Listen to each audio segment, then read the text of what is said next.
প্রিয় শিক্ষার্থী বন্ধুরা, তোমরা যে যেখানে আছো আমি তোমাদের সুস্বাস্থ্য কামনা করছি।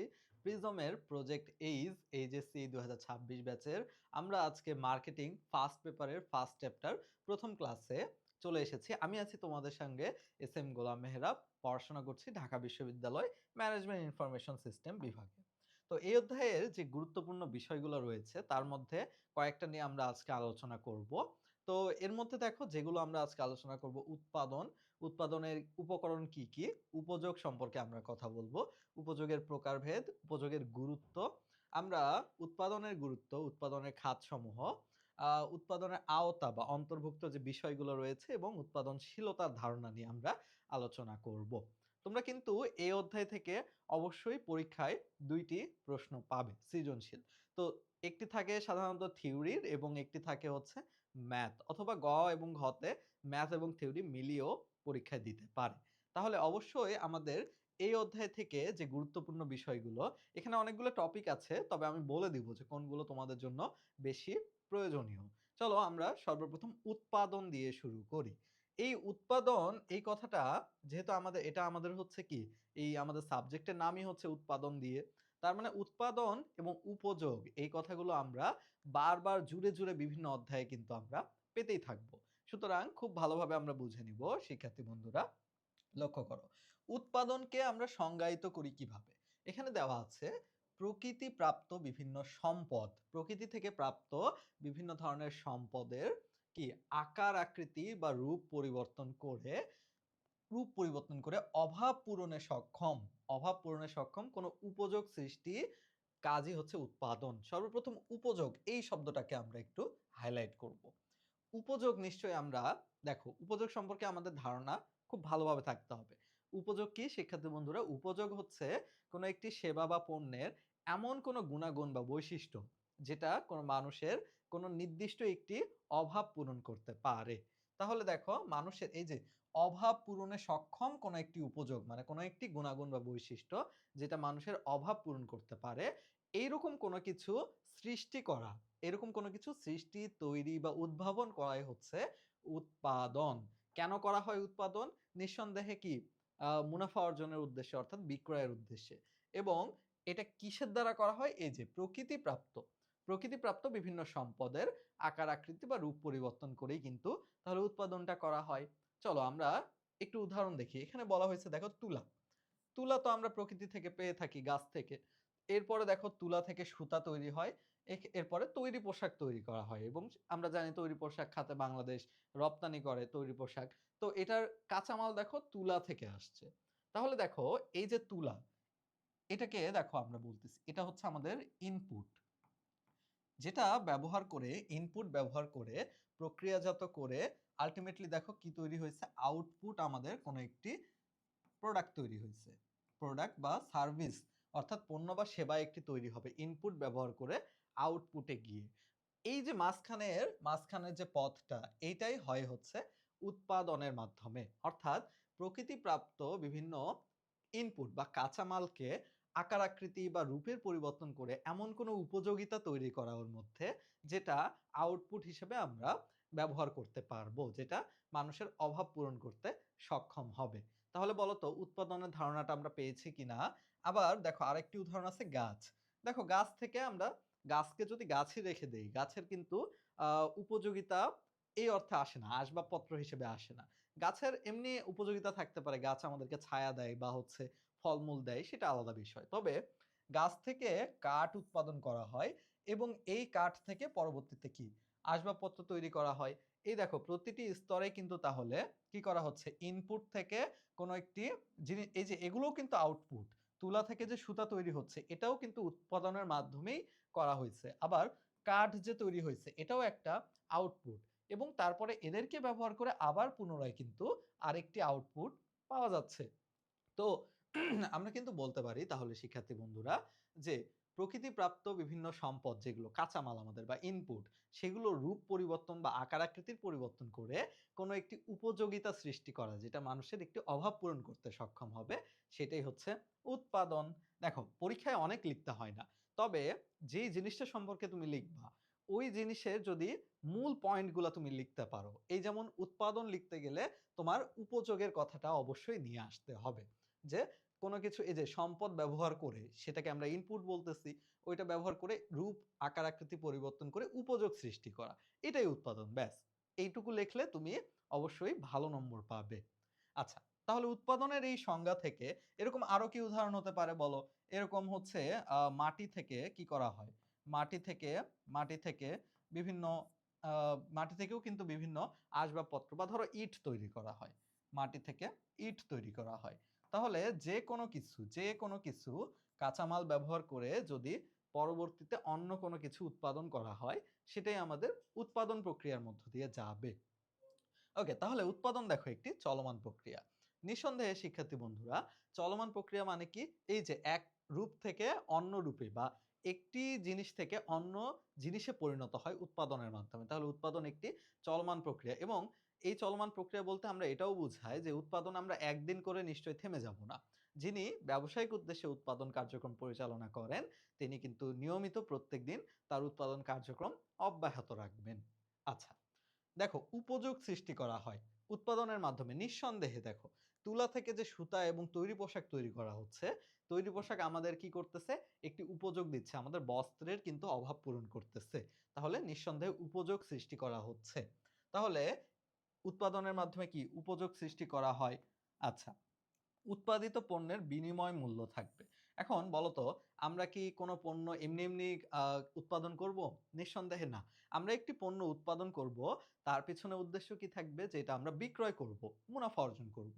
তো সেই উদ্দেশ্যে দেখো উৎপাদিত পণ্যের একটি বিক্রয় মূল্য থাকবে নিঃসন্দেহে, যেটা হস্তান্তর করা হবে বিক্রয় প্রক্রিয়ার মাধ্যমে। ওকে, আরেকটা আমরা বললাম যে প্রকৃতি থেকে, দেখো প্রকৃতি থেকে বিভিন্ন সম্পদের ব্যবহার। তাহলে প্রকৃতি থেকে প্রাপ্ত বিভিন্ন সম্পদ আমরা ব্যবহার করতে পারি, উপযোগিতা সৃষ্টি করতে পারি। এটা একটি চলমান প্রক্রিয়া এবং এর একটি বিনিময় মূল্য থাকবে। এটাকে আমরা বলতেছি উৎপাদন। তাহলে শিক্ষার্থী বন্ধুরা, উৎপাদন সম্পর্কে তোমাদের সম্পূর্ণ ধারণা হয়েছে কিনা বলো? এবার উৎপাদনের যে বিষয়টি আমরা জানব, উৎপাদনের উপকরণ সমূহ। অর্থাৎ একটি পণ্য উৎপাদন হতে গেলে কি কি উপকরণের সহায়তার প্রয়োজন পড়ে। দেখো, এটা মূলত আমাদের পরবর্তী অধ্যায়ে বিস্তারিত দেওয়া আছে। তবে উৎপাদনের উপকরণটা উৎপাদন আমাদের ভালোভাবে বুঝতে সহায়তা করে। তো উৎপাদন দেখো, উৎপাদনের মাধ্যমে কি করা হয়? সর্বপ্রথম দেখো ভূমি। ভূমি বলতে আমরা কি বোঝাই? ভূমি হচ্ছে শিক্ষার্থী বন্ধুরা প্রকৃতি প্রদত্ত দান, প্রকৃতির দান, প্রকৃতির দান। এখন নিশ্চয়ই তোমরা বলবা যে ভূপৃষ্ঠ যার উপর আমরা হাঁটাচলা করি সেটাই হচ্ছে ভূমি। আসলে হ্যাঁ, এটাই ভূমি। তবে উৎপাদনের উপকরণের ক্ষেত্রে ভূমি বলতে প্রকৃতির দান যা কিছু রয়েছে সবকিছুকেই বোঝানো হয়। অর্থাৎ শুধু ভূমি না, ভূমির যে উর্বরতা শক্তি রয়েছে, অর্থাৎ ভূমি থেকে যে চাষবাস করা যায়, এর পাশাপাশি ধরো যে একটি অঞ্চলের জলবায়ু বা ওই অঞ্চলে দেখা যাচ্ছে আবহাওয়া বা দেখা যাচ্ছে পানি, বায়ু, এই সকল কিছুই হচ্ছে ভূমির অভ্যন্তরে আসে। অর্থাৎ টোটাল একটি অঞ্চলের প্রকৃতি থেকে যা যা পাওয়া যায়, প্রকৃতির উপাদান, সেগুলোকে একত্রে ভূমি বলা হয়। ভূমি হচ্ছে তাহলে কি? প্রকৃতির উপাদান সমূহ, যেটা কি করা হয়? উৎপাদনে সরাসরি প্রভাব ফেলে। আচ্ছা, শ্রম। শিক্ষার্থী বন্ধুরা, শ্রম কি জিনিস? শ্রম হচ্ছে মানুষের কি? মানুষের হচ্ছে কি বলবো? এটা হচ্ছে কর্ম প্রচেষ্টা। যেটা ব্যবহার করেই কিন্তু এই শ্রম এবং হচ্ছে যন্ত্র। শ্রম এবং যন্ত্রের মাধ্যমেই কিন্তু কি করা হয়? আ প্রকৃতি থেকে প্রাপ্ত উপাদানগুলো ব্যবহার করে উৎপাদন সংগঠিত করা হয়। এটা নিঃসন্দেহে আমরা বুঝতে পারছি। তাহলে শ্রম। আর দেখো মূলধন। নিঃসন্দেহে তোমরা বুঝতে পারছো যে ভারী যন্ত্রপাতি কিংবা মানুষের যে শ্রম, এটার একটা মূল্য দিতে হবে। তো এই যে ভ্যালুটা, এটা কই থেকে আসবে? মূলধন থেকে। তার মানে মূলধন, শ্রম, ভূমি আমরা বুঝতে পারলাম। এবং দেখো শিক্ষার্থী বন্ধুরা, সংগঠন। সর্বশেষ এটা হচ্ছে এদের মধ্যে সেতু বন্ধন তৈরি করার একটা কাজ করে।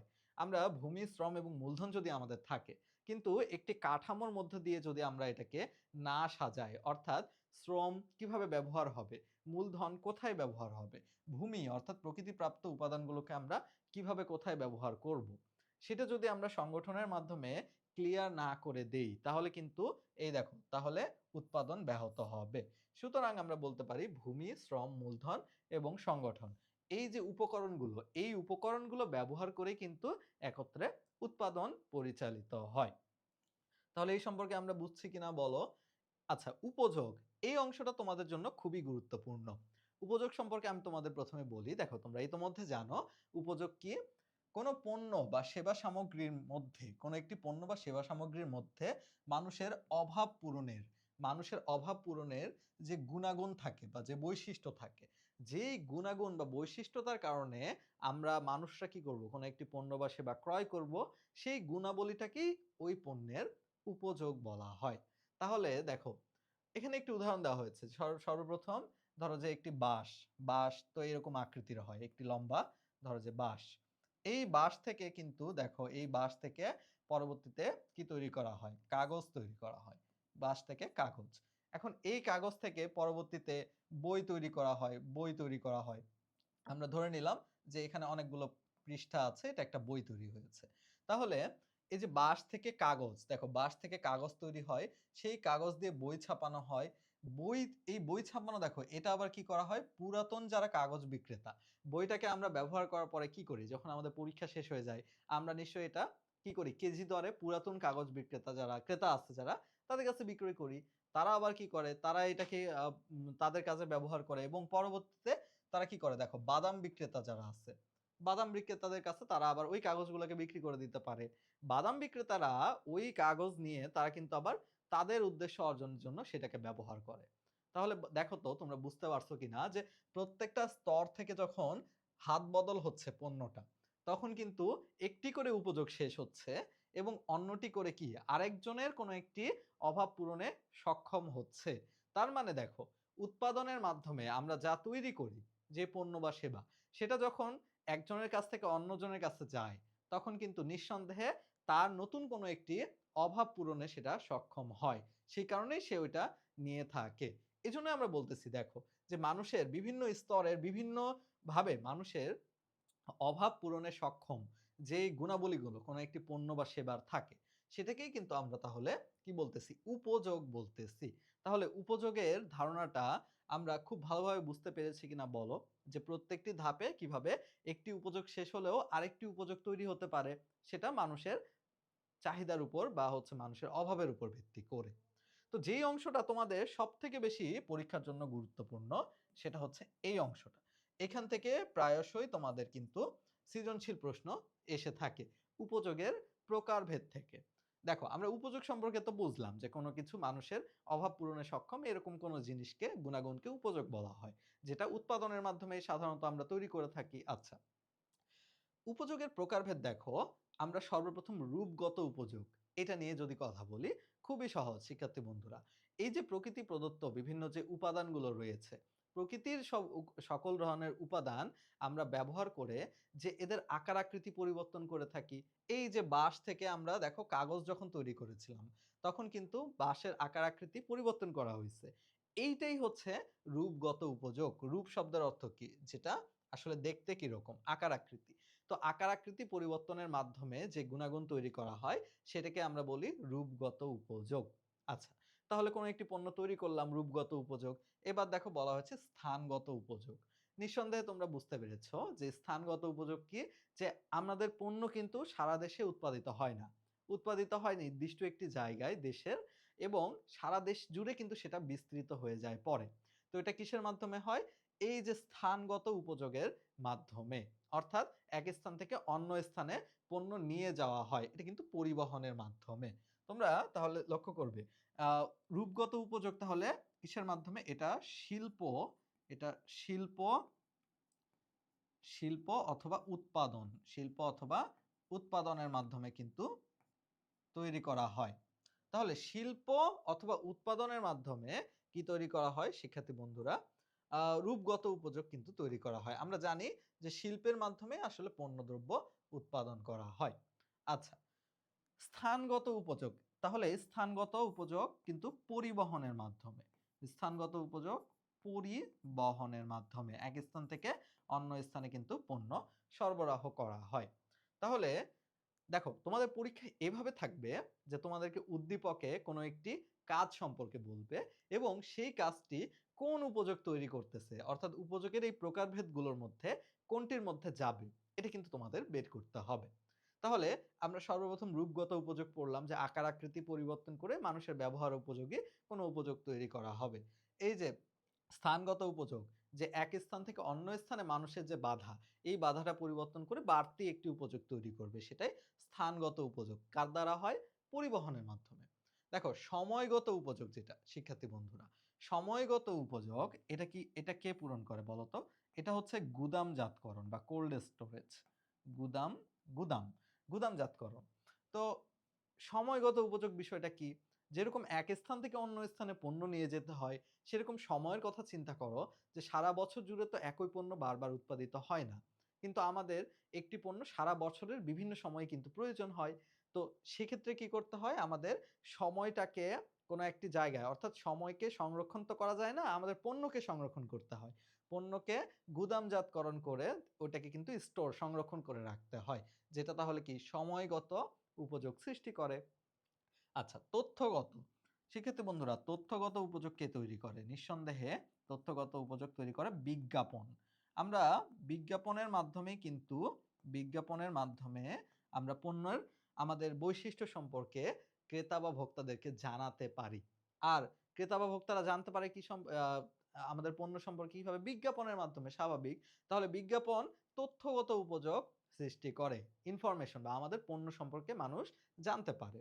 সেবাগত উপযোগ, আচ্ছা, এই পর্যন্ত আমরা যা দেখলাম এগুলো সাধারণত পণ্য বা সেবার ক্ষেত্রে হতে পারে। সেবাগত উপযোগ বলতে কোনো কিছু, এই যে ধরো যে এখন আমরা পড়াশোনা করতেছি, আমি হচ্ছে তোমাকে পড়াচ্ছি বা তোমরা পড়তেছো, এই যে বিষয়টা, যে শিক্ষা সেবা কিংবা ডাক্তার আমাদেরকে চিকিৎসা সেবা দিয়ে থাকেন, তার যে উপকারটা তিনি আমাদের দিচ্ছেন, নিঃসন্দেহে তিনি একটি উপযোগ তৈরি করছেন না বলো? তিনি আমাদের কোনো একটি অভাব পূরণ করছেন, যে আমাদের কি সমস্যা হয়েছে ডাক্তার সেটা দেখে দিচ্ছেন। তাহলে এই যে ডাক্তার এই কাজটা করছেন, পেশাগত যে তার হচ্ছে সেবাটা, এটাই হচ্ছে মূলত, দেখো এটা কিন্তু পণ্য না, এটা হচ্ছে সেবা। অর্থাৎ এটার কোনো, এটা হচ্ছে অস্পর্শনীয়, এটাকে স্পর্শ করা যায় না। তাহলে সেবাগত উপযোগ, এটা কিন্তু বিভিন্ন পেশার মাধ্যমে তৈরি করা সম্ভব, পেশাগত উপযোগ। মালিকানাগত উপযোগ, এটা শিক্ষার্থী বন্ধুরা ক্রয় বিক্রয়ের মাধ্যমে, ক্রয় বা বিক্রয়ের মাধ্যমে, ক্রয় বিক্রয়ের মাধ্যমে কিন্তু মালিকানাগত বা সত্ত্বগত, এই মালিকানাগত উপযোগের আরেকটা নাম কি? সত্ত্বগত উপযোগ। তাহলে শিক্ষার্থী বন্ধুরা, মালিকানাগত উপযোগ তৈরি হয় ক্রয় বা বিক্রয়ের মাধ্যমে, অর্থাৎ হস্তান্তর। একজনের মালিকানা থেকে একটি পণ্য বা সেবা অন্য কারো কাছে হস্তান্তর করা সম্ভব হয় কিন্তু এই মালিকানাগত উপযোগের মাধ্যমে, যেটা ক্রয় বিক্রয় দিয়ে করা হয়। তাহলে উপযোগের প্রকারভেদ আসলে দেখো তোমরা চিনতে পারবা না। সর্বপ্রথম রূপগত উপযোগ, যেটার দ্বারা কি করা হয়? এক রূপ থেকে পণ্যকে আরেক রূপে নিয়ে যাওয়া হয়, যেটা ব্যবহার উপযোগী কোনো কাজে লাগবে। আচ্ছা, স্থানগত উপযোগ, আমরা এই যে শিল্প বা উৎপাদনের মাধ্যমে যে রূপগত উপযোগ তৈরি করলাম একটি পণ্যের, সেটা দীর্ঘ সময় ধরে কি এক জায়গা থেকে অন্য জায়গায় নিয়ে যাওয়া, এই কাজটা পরিবহনের মাধ্যমে করা হয়। তাহলে এটাই কি? স্থানগত উপযোগ। আচ্ছা, এরপরে একটি পণ্যকে সারা বছর ১২ মাস ধরে আমাদের মধ্যে সচল বা হচ্ছে স্থির রাখার জন্য আমরা কি করি? এই যে আমরা হচ্ছে গুদামজাতকরণ করি, এটা কি তৈরি করে? তাহলে সময়গত উপযোগ তৈরি করে। তথ্যগত উপযোগ, এর মধ্যে শিক্ষার্থী বন্ধুরা তাহলে পণ্য সম্পর্কে মানুষকে জানানো হয়, ক্রেতাদের মনে উৎসাহ উদ্দীপনা তৈরি করা হয়। তাহলে এটা আমাদের বিজ্ঞাপনের দ্বারা করা হয় এবং এটা কোন উপযোগ? নিঃসন্দেহে তথ্যগত উপযোগ। আচ্ছা, সেবাগত উপযোগ, এটা কিন্তু মানুষের প্রত্যক্ষ সেবার মাধ্যমে, প্রত্যক্ষ প্রত্যক্ষ সেবার মাধ্যমে এটা তৈরি করা হয়। আচ্ছা, তাহলে প্রত্যক্ষ সেবার মাধ্যমে সেবাগত উপযোগ তৈরি করা হয়। তো আচ্ছা, আর মালিকানা উপযোগ, যেটা আমরা বললাম যে সত্ত্বগত উপযোগ ক্রয় বা বিক্রয়ের মাধ্যমে তৈরি করা হয়। তাহলে সৃজনশীলের উদ্দীপক দেখে আশা করি তোমরা কোনটা কোন উপযোগ এই সম্পর্কে তোমরা বলতে পারবা। আচ্ছা, তাহলে উপযোগ এবং উপযোগের যে প্রকারভেদ, এটা থেকে কিন্তু প্রায়ই পরীক্ষায় প্রশ্ন থাকে। আচ্ছা, তাহলে এই পর্যায়ে আমরা দেখব উৎপাদনের গুরুত্ব সম্পর্কে। দেখো, আমরা উপযোগ এবং উৎপাদন নিয়ে বিস্তারিত আলোচনা করলাম। উৎপাদনের গুরুত্ব, এটাকে আসলে আমরা ৩ টা দৃষ্টিকোণ থেকে দেখতে পারি। ৩ টা দৃষ্টিকোণ থেকে দেখো। সর্বপ্রথম ১ নম্বর হচ্ছে আমাদের ভোক্তাদের দৃষ্টিকোণ থেকে। ভোক্তা মানে কি? যারা পণ্যটি আসলে ব্যবহার করবে। আরেকটি দেখো উৎপাদকের দিক থেকে, উৎপাদকের দিক থেকে, এবং তৃতীয়টি হচ্ছে অর্থনীতির দিক থেকে। তো ৩ দিক থেকেই আমরা একটি জিনিস আলোচনা করব, সেটা হচ্ছে উৎপাদনের গুরুত্ব। উৎপাদনের গুরুত্ব আসলে কতটুকু? দেখো, আমরা যদি একটু চিন্তা করি, উৎপাদন ছাড়া আমরা কি কোনো পণ্য ভোগ করতে পারবো? নিঃসন্দেহে না। উৎপাদন ছাড়া আমরা কি কোনো পণ্য বা সেবা গ্রহণ করতে পারবো, ব্যবহার করতে পারবো? নিঃসন্দেহে না। তাহলে উৎপাদনের দ্বারা কি করা হয়? দেখো, ভোক্তাদের দিক থেকে আমরা সবাই তো কোনো না কোনো পণ্যের ভোক্তা, আমরা ব্যবহার করি। তাহলে ভোক্তাদের দিক থেকে দেখো জীবনযাত্রার মান উন্নয়ন। কারণ কি? আমরা যখনই কোনো পণ্য ভোগ করব, তার দ্বারা আমাদের কোনো একটি অভাব পূরণ হবে এবং অভাব পূরণ হলে কি হবে? আমাদের জীবনযাত্রার মান উন্নয়ন হবে। আমরা যে স্মার্টফোন ব্যবহার করি বা আমরা যে স্মার্ট ওয়াচ ব্যবহার করি বা যেকোনো পণ্য আমরা যা ব্যবহার করি বা আমরা ভোগ করি, সেটাই কিন্তু কি করে? আমাদের কোনো একটি অভাব পূরণ করে। ফলে জীবনযাত্রার মান উন্নত হয়। আচ্ছা, উৎপাদনের দ্বারা আর কি হয় শিক্ষার্থী বন্ধুরা? দেখো, উৎপাদনের দ্বারা আমাদের কিন্তু যথাসময়ে কোনো একটি পণ্য আমরা পেয়ে থাকি। অর্থাৎ আমরা কিন্তু আমাদের এই যে আমরা পরিবহন পড়লাম একটু আগে, পরিবহনের মাধ্যমে কি করা হয়? এক স্থান থেকে অন্য স্থানে পণ্য নিয়ে যাওয়া হয়। আবার আমরা গুদামজাতকরণ পড়লাম। ওর মাধ্যমে কি করা হয়? যে পণ্য সারা বছর স্থায়ী করে রাখা যায় এবং বিভিন্ন সময় পণ্যটি ব্যবহার করা যায়। তার মানে কিন্তু যথাসময়ে পণ্য প্রাপ্তি, এটা কিন্তু আমরা উৎপাদনের মাধ্যমে, দেখো উৎপাদনের ফলেই কিন্তু পরবর্তীতে পণ্যগুলোকে কি করা হয়? আ ছড়িয়ে দেওয়া হয় এবং সেগুলোকে সংরক্ষণ করে রাখা হয়। তাহলে উৎপাদন না হলে আমরা কি যথাসময়ে পণ্য পাবো? নিঃসন্দেহে না, তোমরা বুঝতে পেরেছ। বৈচিত্র্যময় পণ্য প্রাপ্তি। দেখো শিক্ষার্থী বন্ধুরা, বৈচিত্র্যময় পণ্যপ্রাপ্তি মানে কি? অর্থাৎ ভোক্তাদের চাহিদা অনুসারে ভোক্তারা যে ধরনের পণ্য চায়, প্রতিযোগী বিভিন্ন কোম্পানিরা থাকে না? তারা কিন্তু আমাদের যে বিপণন কোম্পানি থাকবে, ধরো কোনো একটি প্রতিষ্ঠান, তার যে আ কি থাকবে? তার যে প্রতিযোগীরা থাকবে, ধরো বাটা কোম্পানি। তারা যেই পরিমাণে যেই সুবিধাগুলো দিয়ে জুতা তৈরি করবে, তার সাথে কিন্তু তার যে প্রতিদ্বন্দ্বী কোম্পানিরা রয়েছে, জুতার আরো কোম্পানিরা রয়েছে, অ্যাপেক্স, জিলস, লোটো, তারা কি করবে? তারাও বিভিন্ন রকমের নতুন, নতুন ফিচার এড করে জুতা তারা কিন্তু বাজারে ইন্ট্রোডিউস করবে। তো এর ফলে কিন্তু দেখো বৈচিত্র্যময় পণ্য প্রাপ্তি সম্ভব হচ্ছে কাদের জন্য? ভোক্তাদের জন্য। তাহলে ভোক্তাদের দিক থেকে জীবনযাত্রার মান উন্নয়ন, যথাসময়ে পণ্য প্রাপ্তি, বৈচিত্র্যময় পণ্য প্রাপ্তি, এগুলো হচ্ছে কি উৎপাদনের গুরুত্ব। আচ্ছা, উৎপাদকের দিক থেকে শিক্ষার্থী বন্ধুরা, উৎপাদকরা কেন উৎপাদন করবে? নিঃসন্দেহে তাদের উদ্দেশ্যই এটা উৎপাদন করার, যে তারা মুনাফা অর্জন করবে। মুনাফা অর্জনের উদ্দেশ্য ছাড়া কেউ কি, কোনো উৎপাদক কি ইচ্ছে করে কোনো পণ্য কি উৎপাদন করবে? কোনো কারণ ছাড়াই? না। নিঃসন্দেহে মুনাফা অর্জনের উদ্দেশ্য হচ্ছে উৎপাদকের দিক থেকে অন্যতম একটি গুরুত্ব উৎপাদনের। আচ্ছা, পণ্যের কার্যকারিতা বাড়ানো। পণ্যের কার্যকারিতা বাড়ানোর জন্য কেন এটা বাড়াবে? কারণ ওই যে প্রতিদ্বন্দ্বিতার কিন্তু একটা ব্যাপার আছে। প্রতিযোগীরা যদি ভালোভাবে পণ্য উৎপাদন করে আমার কোম্পানির চাইতে, তাহলে কিন্তু আমার কোম্পানি পিছিয়ে পড়বে। সুতরাং পণ্যের কার্যকারিতা বাড়ানো, প্রতিযোগিতায় টিকে থাকা আমরা বলেছি। ব্যবসায় সম্প্রসারণ। এখন উৎপাদনের মাধ্যমে কি হবে? দেখো, যদি একটি কোম্পানি অনেক বেশি উৎপাদন করতে পারে, তাহলে তারা কিন্তু আর একটি, প্রথমে যদি একটি স্টোর বা একটি দোকান নিয়ে তারা যদি ব্যবসা প্রতিষ্ঠান শুরু করে, যদি অনেক বেশি উৎপাদন করতে পারে, তখন কি করবে? তারা তাদের ব্যবসাটাকে সম্প্রসারণ করবে। একটি অঞ্চল থেকে অন্য অঞ্চলে তারা শাখা প্রতিষ্ঠা করবে। এইভাবেই কিন্তু বিশ্বজুড়ে ব্যবসা সম্প্রসারণ হয়ে থাকে। তাহলে অধিক উৎপাদন, অর্থাৎ উৎপাদনের গুরুত্ব কি? উৎপাদকের দিক থেকে ব্যবসায়ের সম্প্রসারণ হতে পারে। আচ্ছা। আচ্ছা। এরপরে দেখো, আরেকটা দৃষ্টিভঙ্গি হচ্ছে অর্থনীতির দিক থেকে। এখন উৎপাদনের ফলে একটি দেশের অর্থনৈতিক ব্যবস্থা কিভাবে উন্নত হতে পারে? যখনই বেশি, বেশি উৎপাদন হবে, বলো তো উৎপাদনের সাথে জড়িত মানুষরা তারা কি কর্মসংস্থানের সুযোগ হচ্ছে না? কি একটি পণ্য কি একজন ব্যক্তি অনেক পরিমাণে উৎপাদন করতে পারে? নিঃসন্দেহে না। উৎপাদনের জন্য কিন্তু কি হয়? অনেক পরিমাণে কর্মীদের প্রয়োজন হয়। আর তাদের কিন্তু কি হয়? কর্মসংস্থানের সুযোগ সৃষ্টি হয়। দেখো, আ একটি হচ্ছে হিমাগারে কতজন মানুষ কাজ করে? কোন একটি উৎপাদনকারী প্রতিষ্ঠানে কতজন মানুষ কাজ করে? তাহলে কর্মসংস্থানের সুযোগ সৃষ্টি করা হয়। আচ্ছা, রাজস্ব বৃদ্ধি। বলো, উৎপাদন বেশি হলে নিঃসন্দেহে বিক্রয় বেশি হবে। বিক্রয় বেশি হলে কি হবে? মানুষ আ শুল্ক বা ট্যাক্স দিবে বেশি। তার মানে কি? রাজস্ব বৃদ্ধি হবে, রাজস্ব আয় বৃদ্ধি হবে। দেখো, প্রাকৃতিক সম্পদের ব্যবহার। দেখো, আমরা তো উৎপাদনের সংজ্ঞার মধ্যেই বলেছি যে উৎপাদন বলতে আমরা কি বুঝাই? প্রকৃতি প্রদত্ত বিভিন্ন সম্পদ ব্যবহার করে মানুষের অভাব পূরণে সক্ষম কোনো উপযোগ তৈরি করা। তাহলে প্রকৃতির যে বিভিন্ন সম্পদগুলো, সেগুলো অলস আমরা ফেলে না রেখে উৎপাদনের মাধ্যমে কি করতেছি? প্রাকৃতিক সম্পদগুলো ব্যবহার করতেছি। নিঃসন্দেহে অর্থনৈতিক দিক থেকে এটা একটা উৎপাদনের গুরুত্ব। দেখো রপ্তানির সুযোগ।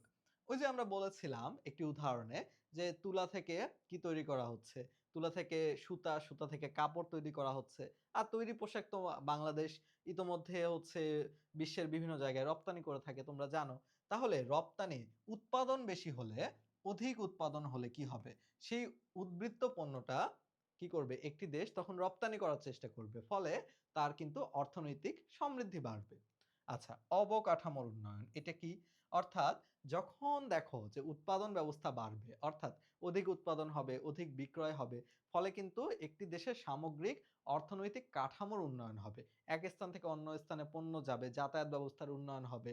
সেখানে সংরক্ষণের জন্য হিমাগার প্রতিষ্ঠিত হবে বা গুদামঘর প্রতিষ্ঠিত হবে। বা আমরা দেখতে পাচ্ছি যে সেখানে ব্যাংক বা আর্থিক প্রতিষ্ঠানগুলো তাদেরকে আর্থিক সুবিধা দিবে। ফলে সব দিক থেকে বলতে গেলে অর্থনৈতির যে সার্বিক কাঠামো সেটা উন্নত হবে। তাহলে শিক্ষার্থী বন্ধুরা বলো তো যে উৎপাদনের যে গুরুত্বগুলো এগুলো কি আমাদের মুখস্থ করে পড়ার দরকার আছে? আমরা যদি একটু নিজেরা চিন্তা করি যে ভোক্তারা কিভাবে উৎপাদনের দ্বারা উপকৃত হতে পারে বা উৎপাদকেরা কেন তারা উৎপাদনটা করবে এবং উৎপাদনের ফলে আমাদের হচ্ছে অর্থনীতিতে কি প্রভাব পড়বে? এইগুলো যদি আমরা একটু চিন্তা করি তাহলে কিন্তু আমরা এই পয়েন্টগুলো দিয়ে সুন্দর মতো লিখতে পারবো। কি, তাই না? আচ্ছা। আচ্ছা, শিক্ষার্থী বন্ধুরা এরপরে যে টপিকটি আমরা বলবো উৎপাদনের খাতসমূহ। উৎপাদনের খাত এটা আমাদের দেখো যে বাংলাদেশে আমরা উৎপাদনের ৩ টি খাত আমরা চিহ্নিত করে থাকি। সর্বপ্রথম যেটা বলা হয় কৃষি খাত। কৃষি খাত হচ্ছে কিন্তু দেখো উৎপাদনের প্রাচীনতম খাত। এমসিকিউ এর জন্য তোমরা মনে রাখতে পারো যে উৎপাদনের প্রাচীনতম বা প্রাচীন খাত হচ্ছে এবং এটাই কিন্তু মুখ্য খাত। বাংলাদেশে এখন পর্যন্ত কৃষি খাতের উপরই কিন্তু নির্ভরশীল। অর্থাৎ কৃষি খাত হচ্ছে উৎপাদনের প্রাচীনতম খাত। নিঃসন্দেহে খাত বলতে কি আসলে? খাত বলতে আমরা বোঝাচ্ছি যে উৎপাদনটা কোন, কোন জায়গা থেকে আসতে পারে আসলে আমাদের। তো কৃষি খাত থেকে আসলে উৎপাদন হতে পারে। কৃষি খাতের মধ্যে কি, কি আসে? কৃষি খাতের মধ্যে দেখো ৪ টা জিনিস আসে। সর্বপ্রথম ফসল বা শস্য যা এই যে জমিতে বীজ বপন করে উৎপাদন করা হয়। মৎস্য সম্পদ যেগুলো আছে অর্থাৎ মাছ যা চাষ করা হয় এটা আমাদের হচ্ছে কৃষি খাতের মধ্যে আসে। এরপরে প্রাণীজ সম্পদ অর্থাৎ এই যে পশু-পাখির মাংস বৃদ্ধিকরণ বা হচ্ছে তাদের ডিম সংরক্ষণ। এই যে প্রাণীজ সম্পদ বা হচ্ছে গরু থেকে দুধ নিষ্কাশন এগুলো প্রাণীজ সম্পদের মধ্যে আসে। এবং বনজ সম্পত্তি অর্থাৎ কাঠ এবং গাছপালা থেকে শুরু করে সুন্দরবনের মধু সংগ্রহ বিভিন্ন বিষয় এগুলো আসে বনজ সম্পদের মধ্যে। আর এই ৪ টা তাহলে ফসল, মৎস্য, প্রাণীজ এবং বনজ সম্পদ। এই ৪ টা একত্রে কৃষি খাতের মধ্যে কিন্তু আসে। তাহলে কি বললাম? কৃষি খাত হচ্ছে প্রাচীনতম খাত এবং এখনো পর্যন্ত সবথেকে বেশি এই খাতের উপরই আমাদের কিন্তু নির্ভরশীল হয়ে থাকতে হয়। আরেকটি যেটা শিক্ষার্থী বন্ধুরা শিল্প খাত। দেখো শিল্প খাত কখন শুরু হয় তোমরা জেনে থাকবে যে সাধারণত এই যে শিল্প বিপ্লব যখন সংগঠিত হয় ১৭৫০ সালের দিক থেকে যখন কি করা হয় মানুষের কারিগরি বা হস্তশিল্পের যে হাত ব্যবহার করে কাজ করার যে অভ্যাসটা সেটা পরিবর্তন করে কি শ্রম আর যন্ত্র আধুনিক যন্ত্রের মাধ্যমে যখন পরিবর্তন করা হয় যখন শিল্প বিপ্লব অর্থাৎ অধিক পরিমাণ উৎপাদনের উপর গুরুত্ব আরোপ করা হয় তখন কিন্তু এই শিল্প খাতের উপর মানে সবথেকে বেশি আ আলোকপাত করা হয়। শিল্প খাত এখানে কি করা হয় দেখো, প্রকৃতি থেকে প্রাপ্ত সম্পদ অর্থাৎ প্রকৃতি থেকে প্রাপ্ত সম্পদ ব্যবহার করে রূপগত উপযোগ সৃষ্টির চেষ্টা করা হয়। নিঃসন্দেহে ওই যে আমরা একটু আগে পড়লাম যে রূপগত উপযোগ বলতে কি বোঝায়? সেটাই দেখো প্রকৃতি থেকে প্রাপ্ত প্রকৃতি থেকে প্রাপ্ত বিভিন্ন হচ্ছে সম্পদ ব্যবহার করে এই শিল্প খাতের মাধ্যমে মনে আছে আমরা রূপগত উপযোগের পাশে আমরা উৎপাদন বা শিল্প লিখে দিয়েছিলাম। তাহলে শিল্প খাতের মাধ্যমে কিন্তু কি করা হয়? প্রকৃতি থেকে প্রাপ্ত বিভিন্ন ধরো কৃষি খাত থেকে প্রাপ্ত বিভিন্ন আ হচ্ছে প্রাকৃতিক সম্পদ সেগুলো ব্যবহার করে রূপগত উপযোগ সৃষ্টি করা হয়। আচ্ছা, ধরো কি করা হলো? যে ধান চাষ করা হলো। এখন এই ধান আমরা কি বলবো? কৃষি খাত থেকে এসেছে। এবং কৃষি খাতের পরে এটা, এটা যখন শিল্পে এসে ধান থেকে চাল তৈরি করা হবে, এটা তখন রূপগত উপযোগ সৃষ্টি করবে, তখন ওটা শিল্প খাতের মধ্যে আসবে। এছাড়াও শিল্প খাতের মধ্যে আর কি আছে দেখো, ক্ষুদ্র, মাঝারি ও বৃহদায়তন যে শিল্পগুলো রয়েছে, একদম ছোট আকৃতি থেকে বড় আকৃতি যেকোনো শিল্প হতে পারে। গ্যাস, বিদ্যুৎ ও পানি সরবরাহ, আচ্ছা খনিজ সম্পদ অনুসন্ধান, আহরণ। এই সকল বিষয়গুলো শিল্পর মধ্যে আসতে পারে। এই যে আমাদের জীবনযাত্রার মান সহজ করতে গ্যাস, বিদ্যুৎ, পানি এগুলো সেবা শিল্পের মধ্যে আসে। এছাড়া খনিজ সম্পদ আহরণ, অনুসন্ধান এগুলো বিভিন্ন শিল্পের মধ্যে আসে। তাহলে শিল্প খাতের মধ্যে শিক্ষার্থী বন্ধুরা যে প্রকৃতিপ্রাপ্ত সম্পদ ব্যবহার করে রূপগত উপযোগ সৃষ্টির কিন্তু চেষ্টা করা হয়। তাহলে বলতো কৃষি খাত এবং শিল্প খাত তোমরা বুঝতে পেরেছো কিনা? এরপরে আমাদের আছে সেবা খাত। শিক্ষার্থী বন্ধুরা সেবা খাতে কি করা হয় দেখো। আমরা সেবা খাত বলতে এই যে সেবা উৎপাদন করা হয়। শিক্ষা, কোনো ধরো পরিবহন ব্যবস্থা। আজকে সকালে হয়তো আমরা ঘুম থেকে উঠে রিক্সায় এক স্থান থেকে অন্য স্থানে গিয়েছি। তাহলে ওই যে রিক্সা চালক তিনি আমাদের কি সুবিধা প্রদান করেছেন বলো? তিনি আমাদের একটি সেবা দিয়েছেন। তাহলে সেবা খাতের উদাহরণগুলো শিক্ষা, পরিবহন ব্যবস্থা, তথ্য সুবিধা। আমরা মোবাইলের মাধ্যমে বিভিন্ন দেখা যাচ্ছে যে বিভিন্ন ওয়েবসাইট, উইকিপিডিয়া থেকে বিভিন্ন ইনফরমেশন সংগ্রহ করতে পারি বা অ্যাডভার্টাইজমেন্টের মাধ্যমে আমরা কোনো কি অজানা বিষয় সম্পর্কে জানতে পারি। এগুলো তথ্য সুবিধার মধ্যে আসবে। আচ্ছা, আর্থিক ও বীমা প্রতিষ্ঠানগুলো কিন্তু সেবা প্রদান করে থাকে। পর্যটনে গেলে কি আমরা আমাদের পর্যটনও মূলত আমরা সেবা খাতের মধ্যেই ধরে থাকি। যেখানে গেলে আমরা আসলে কি বিনোদন লাভ করি। পেশাগত সেবা যে এই যে শিক্ষক, ডাক্তার বা আইনজীবী তারা আমাদের তাদের পেশা থেকে যে সেবাটা প্রদান করে থাকেন। এগুলো তাহলে সেবা খাতের অন্তর্ভুক্ত। তাহলে শিক্ষার্থী বন্ধুরা তোমাদের জন্য দেখো এখানে ৩ টি খাতের উল্লেখ করা আছে। কোনটা কোন খাত? দেখো আমরা পারি কিনা। দেখো শাকসবজি, চাল, ডাল, ডিম উৎপাদন করে বাজারে সরবরাহ। দেখো এই যে উৎপাদন কথাটা থাকলে এই যে প্রকৃতি থেকে উৎপাদন হয় যে চাল, ডাল, সবজি এটা বলতো নিঃসন্দেহে কোন খাত হবে? কৃষি খাত। কৃষি খাতের মধ্যে আসবে প্রথমটা। ওকে। পরেরটা দেখো স্বতন্ত্র হাসপাতাল তৈরি করে রোগীদের চিকিৎসা প্রদান। এখন বলো তো চিকিৎসা এটা আমরা পেশাগত একটা সেবা কিনা? নিঃসন্দেহে পেশাগত একটি সেবা। তাহলে চিকিৎসা সেবা প্রদান এটা কিন্তু সেবা। সেবা খাতের মধ্যে আসবে। সেবা খাত। আচ্ছা। আর শেষে বলা হয়েছে বাঁশ ও বেতের ফার্নিচার তৈরি করা। এই দেখো বাঁশ ও বেত এই ২ টা কিন্তু আমরা কৃষি থেকে পাইছি। কৃষি খাত থেকে অর্থাৎ প্রকৃতি থেকে আমরা পাইছি। তো এগুলোকে ব্যবহার করে যখন আমরা কি করতেছি? ফার্নিচার তৈরি করতেছি। তার মানে কি রূপগত উপযোগ আমরা সৃষ্টি করতেছি। আকার আকৃতি পরিবর্তন করে মানুষের অভাব পূরণে সক্ষম কোন একটি জিনিস আমরা তৈরি করতেছি। তাহলে এটা কিসের মধ্যে যাবে বলো? এটা তাহলে আমাদের কৃষি খাত, সেবা খাত এবং আমাদের শিল্প। তাহলে এটা শিল্প খাতের মধ্যে যাবে। তাহলে শিক্ষার্থী বন্ধুরা বলো তো তোমরা এই উপযোগ এবং এই খাতগুলো সম্পর্কে উৎপাদনের খাতগুলো সম্পর্কে ভালো একটি ধারণা পেয়েছো কি না? এবার আমরা পরবর্তী যে টপিকটা দেখব উৎপাদনের অন্তর্ভুক্ত কার্যাবলী। দেখো উৎপাদনের উপকরণ, উপযোগিতা ইত্যাদি তো আমরা দেখলাম। এবার উৎপাদনের কাজ কি কি আসলে? উৎপাদনের মধ্যে কি শুধুমাত্র আকার আকৃতি পরিবর্তন করে একটি উপযোগ তৈরি করা? দেখো এর মধ্যে আরো কিছু কাজ রয়েছে। আমরা এই উৎপাদনের কাজগুলোকেই এই পুরো বইতে বিভিন্ন জায়গায় পাবো। উৎপাদনের আওতাভুক্ত কাজগুলোর মধ্যে দেখো কাজটা শুরু হয় কাঁচামাল ব্যবস্থাপনা দিয়ে। অর্থাৎ উৎপাদনের জন্য এই যে প্রকৃতি প্রদত্ত যে উপকরণগুলো আমাদের লাগবে অর্থাৎ কাঁচামাল এটার ব্যবস্থাপনা অর্থাৎ কাঁচামাল সংগ্রহ সর্বপ্রথম। কাঁচামাল সংগ্রহ করতে হবে নিশ্চয়ই। এরপরে কি উৎপাদনের পরিকল্পনা করতে হবে যে ওই কাঁচামালটা ব্যবহার করে আমি ঠিক কোন অভাব পূরণে সক্ষম কোন একটি জিনিস তৈরি করব। তাহলে উৎপাদন পরিকল্পনা কিন্তু তৈরি করতে হবে। আচ্ছা। এরপরে দেখো রূপান্তর পদ্ধতি। কিভাবে? এইটা কিন্তু আমাদের ওই যে কিভাবে আমরা রূপ বা আকার আকৃতি পরিবর্তন করব। তাহলে সর্বপ্রথম কাঁচামাল সংগ্রহ বা কাঁচামাল ব্যবস্থাপনা, এরপরে পরিকল্পনা, উৎপাদনের পরিকল্পনা, রূপান্তর পদ্ধতি। আমরা কিভাবে পণ্যের রূপ পরিবর্তন করব। আচ্ছা, পণ্যের নকশায়ন। পণ্যের নকশাটা কেমন হবে? অর্থাৎ পণ্যটা দেখতে কেমন হবে? এটা কি অনেক বড় হবে না ছোট হবে? এরকম পণ্যের নকশায়ন। এরপরে দেখো কারখানার অবস্থান। যে আমরা আসলে কোন স্থানে আমাদের পণ্যটা তৈরি করব, আমাদের কারখানা কোথায় হবে? এটা তাহলে কি উৎপাদনের আওতাভুক্ত একটি কাজের মধ্যে আসবে। আচ্ছা, মান নিয়ন্ত্রণ। দেখো শুধু উৎপাদন করলেই হবে? নিঃসন্দেহে না। উৎপাদনের সাথে, সাথে কিন্তু উৎপাদিত পণ্য ঠিকভাবে অর্থাৎ সঠিক মান বজায় রেখে উৎপাদিত হচ্ছে কিনা এটাও কিন্তু আমাদের কি লক্ষ্য করতে হবে। সুতরাং মান নিয়ন্ত্রণ উৎপাদনের আরো একটি অন্তর্ভুক্ত কার্যাবলী। আচ্ছা, উৎপাদন নিয়ন্ত্রণ। উৎপাদন দেখো মান নিয়ন্ত্রণ অর্থাৎ কোয়ালিটি ঠিক আছে কিনা। আর উৎপাদন নিয়ন্ত্রণ বলতে আমরা দেখব যে পরিমাণে আমরা উৎপাদন করতে চেয়েছিলাম সেই পরিমাণে উৎপাদিত হচ্ছে কিনা। অর্থাৎ প্রয়োজনীয় কাঁচামাল আমাদের আছে কিনা, পরিকল্পনা ঠিক আছে কিনা, সম্পূর্ণ যে উৎপাদন ব্যবস্থাটা এটা নিয়ন্ত্রিত অর্থাৎ সঠিকভাবে হচ্ছে কিনা।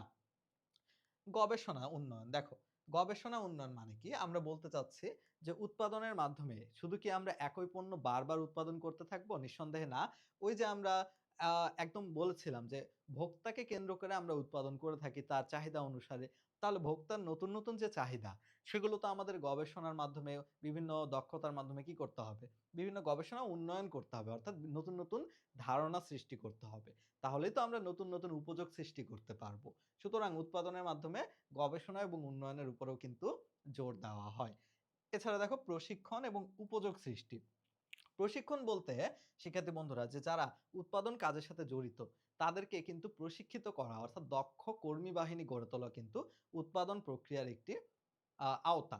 আর উপযোগ সৃষ্টি এটা সবচেয়ে গুরুত্বপূর্ণ। দেখো, উপরে আমরা এই যে যতগুলো দেখলাম, এই সবগুলো দিয়েই কিন্তু আল্টিমেটলি কি করা হয়? উৎপাদনের মাধ্যমে উপযোগ সৃষ্টি করা হয়। এই যে কাঁচামাল সর্বপ্রথম সংগ্রহ, এরপরে সেটাকে উৎপাদন পরিকল্পনায় নিয়ে আসা, এরপর কি মান নিয়ন্ত্রণ করা, রূপান্তর পদ্ধতি, পণ্যের নকশা কি হবে, কারখানা কোথায় হবে এবং সকল নিয়ন্ত্রণ গবেষণা প্রশিক্ষণের মাধ্যমে আল্টিমেটলি কি করা হয়? উপযোগ সৃষ্টি করা হয়। কিভাবে? কাঁচামাল থেকে উপযোগ সৃষ্টি করি। এই পুরো যে ধাপটা এগুলোই হচ্ছে উৎপাদনের আওতা বা উৎপাদনের সাথে জড়িত কার্যাবলী। তাহলে বলো তো উৎপাদনের কার্যাবলী কি, কি? নিঃসন্দেহে কি দিয়ে শুরু হবে বলো? একদম কাঁচামাল সংগ্রহ থেকে শুরু করে। তারপরে কাঁচামালের পরিকল্পনা করা হবে। তারপরে কি করা হবে? সেই কাঁচামালগুলো কোথায় উৎপাদিত হবে? কারখানা কোথায় হবে? কি পদ্ধতিতে হবে? পণ্যের নকশা কি হবে? দেখতে কেমন হবে? এবং মান নিয়ন্ত্রণ কিভাবে করব? উৎপাদন নিয়ন্ত্রণ কিভাবে করব? শেষে দেখো গবেষণা উন্নয়ন এবং আল্টিমেটলি উপযোগ সৃষ্টি করা। এগুলো হচ্ছে উৎপাদনের আওতা বা অন্তর্ভুক্ত কার্যাবলী। ওকে। এরপরে শিক্ষার্থী বন্ধুরা খুবই গুরুত্বপূর্ণ একটি টপিক। গুরুত্বপূর্ণ কেন? আমরা উৎপাদন সম্পর্কে জেনেছি। এবার উৎপাদনশীলতা সম্পর্কে জানব।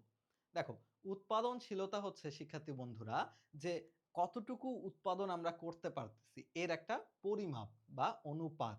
অর্থাৎ আমরা এই যে উৎপাদন করতেছি কি দিয়ে? নিঃসন্দেহে আমরা দেখলাম যে কাঁচামাল বা উপকরণ ব্যবহার করে। তো এই কতটুকু উপকরণ ব্যবহার করে আমরা কতটুকু উৎপাদন করতে পারতেছি, এই যে একটা দক্ষতার যে পরিমাপ অর্থাৎ কিভাবে কতটুকু ইনপুট দিয়ে আমি কতটুকু আউটপুট পাচ্ছি, এইটা পরিমাপ হচ্ছে উৎপাদনশীলতা। তাহলে উৎপাদনশীলতা কি বলতো? এটা একটা পরিমাপ। উৎপাদনশীলতা হচ্ছে একটি পরিমাপ। দক্ষতা পরিমাপের একক। আচ্ছা। দেখো আমরা কি বলেছি যে উৎপাদিত পণ্য মানে যতটুকু উৎপাদিত হবে আমার উৎপাদন প্রক্রিয়ার মাধ্যমে একটি নির্দিষ্ট পরিমাণ তো পণ্য উৎপাদিত হবে। তো সেই উৎপাদিত পণ্য এবং ওই উৎপাদনটুকু করার জন্য উৎপাদনটুকু করার জন্য ব্যবহৃত উপাদান বা কাঁচামাল যেটা আরকি কাঁচামাল তাদের অনুপাত অর্থাৎ যতটুকু উপাদান আমাকে দিতে হবে শুধু কাঁচামাল নাও হইতে পারে আরো অন্য কোনো শ্রম বা যান্ত্রিক বিভিন্ন ব্যয় থাকতে পারে। তো এই উৎপাদিত পণ্য এবং উৎপাদনে ব্যবহৃত উপাদানের যে অনুপাত একেই আমরা বলতেছি উৎপাদনশীলতা। দেখো তো আমরা বুঝতে পারি কিনা যে তাহলে উৎপাদনশীলতা কি? উৎপাদনশীলতা হচ্ছে উৎপাদিত পণ্য যেটাকে আমরা আউটপুট বলতেছি, যেটা আমরা আল্টিমেটলি বিক্রয়ের জন্য উপস্থাপন করব। তাহলে উৎপাদিত পণ্য এবং সেই উৎপাদিত পণ্যটা তৈরি করতে গেলে যতটুকু দেখো ইনপুট দিতে হয়েছে। মানে উৎপাদনে ব্যবহৃত উপকরণ কতটুকু? এই ২ টার অনুপাত মানে কি? ভাগ। তাহলে এই ২ টার যে একটা রেশিও বা অনুপাত সেই পরিমাপটাকেই আমরা বলতেছি কি? উৎপাদনশীলতা। আশা করি আমরা বুঝতে পেরেছি শিক্ষার্থী বন্ধুরা যে উৎপাদিত পণ্য এবং উৎপাদনে ব্যবহৃত উপাদানের অনুপাত হচ্ছে উৎপাদনশীলতা। এবার তাহলে তোমরা দেখো যে এই ২ টা লাইন তোমরা বুঝতে পারো কিনা যে উৎপাদন দক্ষতা যদি আমরা উৎপাদন দক্ষতা বাড়ে, উৎপাদন দক্ষতা বাড়ে মানে কি? উৎপাদন বাড়ছে। ধরো এই যে উৎপাদিত পণ্য এটার মান ছিল এটার মান ছিল ৫০ সেখান থেকে ১০০ হয়ে গেছে। তাহলে বলতো যে উৎপাদন দক্ষতা বাড়ছে কিনা? নিঃসন্দেহে উৎপাদন দক্ষতা বাড়ছে। আর উৎপাদন দক্ষতা বাড়লে তাহলে কি হবে? উৎপাদনশীলতা বাড়বে। উপরের উপকরণ বা উপরের উপরের পরিমাণ বাড়ছে। তার মানে কি? এটা উৎপাদনশীলতাকে বৃদ্ধি করবে। আর অন্যদিকে উৎপাদন দক্ষতা কমলে যদি উৎপাদন কমে ধরো ৫০ একক থেকে ২০ একক হয়ে গেছে। তার মানে কি? এবার ইনপুট বেশি ব্যবহার করতে হচ্ছে। ইনপুট কিন্তু সেইম আছে। আমরা ধরো যে আমরা ধরো যে হচ্ছে ৩০ একক ইনপুট। ৩০ একক ইনপুট আমরা ব্যবহার করে একবার ৫০ ইউনিট উৎপাদন করছি। একবার আমরা 100 ইউনিট, একবার আমরা 20 ইউনিট। তার মানে বলতো যেবার আমরা 20 ইউনিট উৎপাদন করছি সেবার উৎপাদনশীলতা আমাদের কমছে কিনা? এইটাই বলা হচ্ছে যে উৎপাদন দক্ষতা বাড়লে অর্থাৎ উৎপাদন যদি বৃদ্ধি পায় তার মানে উৎপাদনশীলতা বাড়বে। আর যদি উৎপাদন দক্ষতা কমে 30 একক 50 থেকে 20 হয়ে যায় তাহলে কিন্তু কি হবে? উৎপাদনশীলতাও কমবে। তাহলে এই কনসেপ্টটা তোমরা বুঝছো কিনা বলো? উৎপাদনশীলতার যে কনসেপ্টটা। তাহলে উৎপাদনশীলতা কি? এটা একটা পরিমাপ যার মাধ্যমে আমরা উৎপাদনের দক্ষতা যাচাই করে থাকি যে ঠিক কি পরিমাণে উৎপাদিত হচ্ছে। চলো আমরা একটি উদাহরণের মাধ্যমে দেখি। এখানে একটি উদাহরণ দেওয়া হয়েছে দেখো শিক্ষার্থী বন্ধুরা। একটি বিস্কিট কোম্পানি এই যে ৫ লক্ষ টাকা মূল্যের বিক্রয়যোগ্য পণ্য উৎপাদন করেছে। দেখো তো বিক্রয়যোগ্য পণ্য মানে কি? বিক্রয়যোগ্য পণ্য মানে কি দেখো এটা না যে আমাদের উৎপাদিত পণ্য অর্থাৎ যেই পরিমাণে পণ্য আমরা উৎপাদন করছি, আমরা কেন উৎপাদন করছি? আসলে তো আমরা বিক্রয়ের জন্যই উৎপাদন করছি। তাহলে বিক্রয়যোগ্য পণ্য এই যে ৫ লক্ষ টাকা মূল্যে বিক্রয়যোগ্য পণ্য উৎপাদন করেছে। এই পণ্য উৎপাদনে কি করতে হয়েছে এখন দেখো শ্রম বাবদ দিতে হয়েছে ৭৫,০০০ টাকা, যন্ত্রপাতি বাবদ দিতে হয়েছে ১০,০০০ টাকা, কাঁচামাল বাবদ দিতে হয়েছে ২৫,০০০ টাকা, আরো খরচ হয়েছে কি ১৫,০০০ টাকা। তাহলে টোটাল ৪টা আমাদের খরচ দেখানো হয়েছে, একটা শ্রমের জন্য, একটা যন্ত্রপাতির জন্য, একটা কাঁচামালের জন্য, আর একটা বিবিধ বা অন্যান্য খরচ দেখানো হয়েছে। তো আমরা তাহলে উৎপাদনশীলতা যদি বের করতে চাই এই বিস্কিট কোম্পানির কি করতে হবে বলো? আমাদের যেটা উৎপাদন টোটাল আর কি ইনপুট আমাদের যেটা বিক্রয়যোগ্য পণ্য সেই পণ্যের পরিমাণ কত দেওয়া ছিল? ৫ লক্ষ টাকা আমরা দিয়েছি। এই যে আমরা ৫ লক্ষ টাকা দিয়েছি এবং তাহলে নিচে কি হবে? উপকরণ টোটাল আমাদের যেই উপকরণগুলো ব্যবহার করতে হয়েছে ৪টা উপকরণ শ্রম, যন্ত্রপাতি, কাঁচামাল এবং অন্যান্য। এই উপকরণগুলোর যে একটা ব্যয় আছে, নিঃসন্দেহে ব্যয় আছে না? ওই উপকরণগুলো ব্যবহার করতে তো আমাদের একটি নির্দিষ্ট পরিমাণ টাকা দিতে হয়েছে। তাহলে সেইগুলো দেখো ৭৫,০০০, ১০,০০০, ২৫,০০০ আর ১৫,০০০ যোগ করলে আমরা পাই ১,২৫,০০০ যেটাকে আমরা ভাগ করলে পাই ৪। এই ৪ এখন কি বলো? এই ৪ হচ্ছে উৎপাদনশীলতা। উৎপাদনশীলতার দ্বারা আমরা তাহলে কি সিদ্ধান্ত নিতে পারি বলতো? যে একটি প্রতিষ্ঠান তার কত টাকার উপকরণ ব্যবহার করে কত টাকার উৎপাদন সে করতে পারে। অর্থাৎ যেহেতু উত্তর পেয়েছি আমরা ৪, এই ৪ মানে হচ্ছে এটা কিন্তু আমরা মূল্য দিয়ে করেছিলাম মানে টাকা। এগুলো কিন্তু টাকা ছিল। ৫০,০০০ ৫ লাখ টাকা আর এগুলো হচ্ছে টাকা ছিল। আচ্ছা তো এই ৪ টাকা এটা দ্বারা আমরা বুঝতে পারি শিক্ষার্থী বন্ধুরা যে এই বিস্কুট কোম্পানিটা তার ৪ টাকা অর্থাৎ সে ১ টাকা খরচ করলে ৪ টাকার সে উৎপাদন করতে পারে। সে ১,২৫,০০০ টাকা সে খরচ করে উৎপাদন করেছে কত? ৫ লক্ষ টাকা। তার আউটপুট হচ্ছে ৫ লাখ। ইনপুট কত? ১,২৫,০০০। তার মানে তার উৎপাদনশীলতা ৪ টাকা। যেটা দ্বারা আমরা বুঝতে পারি যে সে ১ টাকা যদি বিনিয়োগ করে তাহলে সে ৪ টাকা উৎপাদন করতে পারে। এই তো। তাহলে তোমরা বলো তো এই পর্যন্ত তোমরা উৎপাদনশীলতা বুঝতে পেরেছো কিনা পুরো কনসেপ্টটা? নিঃসন্দেহে বুঝতে পেরেছো। আচ্ছা। এখানে আবার বলা হয়েছে দেখো বৈশিষ্ট্যগুলো যে উৎপাদনশীলতা উৎপাদন ও উপকরণের অনুপাত। নিঃসন্দেহে উৎপাদনশীলতা কি? যে পরিমাণে উৎপাদন হবে এবং সেটা উৎপাদন করতে যতটুকু আমাদের উপকরণ লাগবে সেই দুইয়ের ভাগফল বা অনুপাতই তো নিঃসন্দেহে কি? উৎপাদনশীলতা। তাহলে উৎপাদনশীলতা হচ্ছে উৎপাদন এবং উপকরণের অনুপাত। আচ্ছা উৎপাদনশীলতা দক্ষতা বাড়ানোর জন্য নিরূপণ করা হয়। দেখো আমরা উৎপাদনশীলতা কেন করে থাকি? উৎপাদনশীলতা কিন্তু আমরা এই কারণেই নির্ণয় করে থাকি যে আমাদের উৎপাদন ঠিকমতো হচ্ছে কিনা অর্থাৎ আমরা কত টাকা ব্যয় করে কতটুকু উৎপাদন করতেছি এটা বুঝতে পারার জন্যই কিন্তু আমরা উৎপাদনশীলতা ব্যবহার করে থাকি। অর্থাৎ দক্ষতা নিরূপণ, দক্ষতা যখন আমরা বের করব যে আমার কর্মদক্ষতা কত, উৎপাদনশীলতা কত, তখন কিন্তু আমি দক্ষতা যদি কম থাকে তাহলে বাড়াইতে পারবো। এভাবে যেই কোম্পানির উৎপাদনশীলতা বেশি বা কর্মদক্ষতা বেশি তারা কিন্তু কি করবে? কম খরচে ভালো পণ্য উৎপাদন করতে পারবে। আচ্ছা, আর এখানে বলেছি আমরা উৎপাদন দক্ষতা বাড়লে, এটা আমরা বলেছি অলরেডি।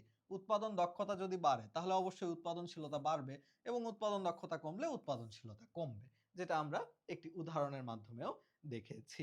তাহলে শিক্ষার্থী বন্ধুরা উৎপাদনশীলতার বিষয়টা তোমরা বুঝতে পেরেছো কি না? আচ্ছা, আর আরেকটি টপিক আমরা আজকে বলবো, উৎপাদন ও উৎপাদনশীলতার পার্থক্য। দেখো, আমরা সর্বপ্রথম এই অধ্যায়ে উৎপাদন সম্পর্কে জেনেছিলাম এবং উৎপাদনশীলতা সম্পর্কে আমরা পরে এসে জেনেছি। তাহলে উৎপাদন এবং উৎপাদনশীলতার যে পার্থক্য সেটা চলো আমরা একটু দেখে ফেলি। সর্বপ্রথম উৎপাদন দেখো, উৎপাদন হলো কোনো কিছু সৃষ্টি বা তৈরি করা যেটা মানুষের অভাব পূরণে সক্ষম, এটা আমরা জানি। তাহলে উৎপাদনশীলতা কি? উৎপাদন এবং ব্যবহৃত উপকরণের অনুপাত। দেখো, উৎপাদনশীলতা একটি অনুপাত। নিঃসন্দেহে আমরা বুঝছি উৎপাদনশীলতা একটি অনুপাত, কিন্তু উৎপাদন এটা কি কোনো অনুপাত? না, এটা তো কোনো আসলে ম্যাথমেটিক্যাল টার্ম না, এটা অনুপাত না। এটার দ্বারা আমরা কিছু নির্ণয় করি না। এটার দ্বারা আমরা কোনো কিছু সৃষ্টি বা তৈরি করে থাকি। আচ্ছা, উপস্থাপন দেখো। উৎপাদনের পরিমাণ একক বা মূল্যের মাধ্যমে কিন্তু উপস্থাপন করা হয়।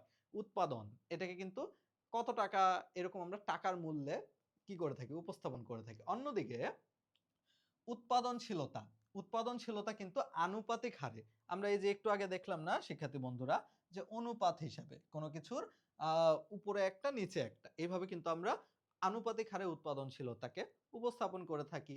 আচ্ছা, হিসাব দেখো, উৎপাদন হিসাব করা সহজ।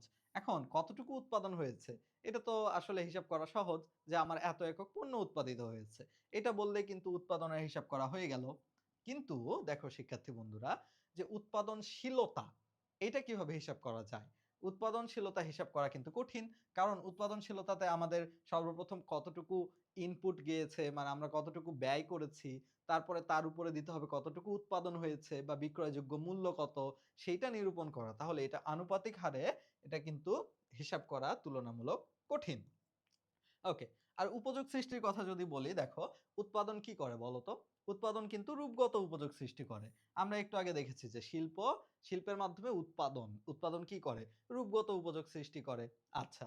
তো এর পাশাপাশি দেখো, কোনো উপযোগ সৃষ্টি করে না, এটা হচ্ছে উৎপাদনশীলতা। বলো, উৎপাদনশীলতা কি আমাদের অভাব পুর আ অভাব পূরণে সক্ষম এরকম কোনো কিছু তৈরি করে? নিঃসন্দেহে না। উৎপাদনশীলতা কিন্তু নতুন কোনো উপযোগ সৃষ্টি করে না। ও কি করে? ও উৎপাদনের মাধ্যমে যে রূপগত উপযোগ সৃষ্টি হয়, সেইটার একটা অনুপাত দেখায় আমাদের, যে কতটুকু ব্যয় করেছি, কতটুকু আয় করেছি। এই ২ এর মধ্যে একটি তারতম্য বা অনুপাত দেখায় হচ্ছে উৎপাদনশীলতা। তাহলে নিঃসন্দেহে বুঝতে পারছো যে কার আওতা ব্যাপক হবে বলতো? উৎপাদনের আওতা কিন্তু, এর আওতা ব্যাপক উৎপাদনের। আচ্ছা। আর এই যে উৎপাদনশীলতা এর আওতা কিন্তু তুলনামূলক ছোট। কারণ উৎপাদনের মধ্যে আমরা দেখলাম যে কিভাবে উৎপাদনের আওতা, পরিধি কতটুকু। একটু আগে আমরা পড়লাম না? একদম কাঁচামাল সংগ্রহ থেকে শুরু করে সর্বশেষে উপযোগ সৃষ্টি পর্যন্ত। এই সবকিছু কিন্তু কার আওতাভুক্ত বলো? উৎপাদনের। আর উৎপাদনশীলতার আওতা ছোট কেন? কারণ এটা দ্বারা আমরা শুধুমাত্র পরিমাপ করে থাকি যে এটা আসলে কতটুকু ব্যয়ে কতটুকু আমরা আয় করতে পারি। বিষয়টা এরকম। তাহলে উৎপাদনশীলতা এবং উৎপাদন এই ২ এর মধ্যে বলো তো, এই ২ এর মধ্যে পার্থক্য আমরা ক্লিয়ার হয়েছি কিনা? নিঃসন্দেহে এই জিনিসগুলো কিন্তু তোমরা পরীক্ষায় লিখতে পারবে একটু ভালো নম্বরের জন্য। তাহলে শিক্ষার্থী বন্ধুরা, আমরা মূলত যে বিষয়গুলো নিয়ে আমরা আজকে জানলাম, সর্বপ্রথম আমরা উৎপাদন কি জিনিস, এরপরে উপযোগের ধারণা, উৎপাদন এবং উপযোগের মধ্যে সম্পর্ক, এছাড়া আমরা কিন্তু দেখলাম যে উপযোগের প্রকারভেদ। বলেছি উপযোগের প্রকারভেদ কিন্তু তোমাদের জন্য গুরুত্বপূর্ণ, এবং এছাড়া উৎপাদনশীলতার ধারণা, উৎপাদনশীলতা এবং উৎপাদনের মধ্যে কি পার্থক্য, এই বিষয়গুলো নিয়ে আমরা কিন্তু জানলাম। এর মধ্যে আমরা উৎপাদনের গুরুত্ব এবং আওতা নিয়েও আলোচনা করেছি। তাহলে এই অধ্যায়ের বাকি যে আমাদের হচ্ছে উৎপাদনশীলতার যে প্রকারভেদগুলো রয়েছে, এইগুলো নিয়ে আমরা পরবর্তী ক্লাসে আলোচনা করব। তাহলে সেই পর্যন্ত তোমরা সুস্থ থাকো। আর ধন্যবাদ তোমাদেরকে।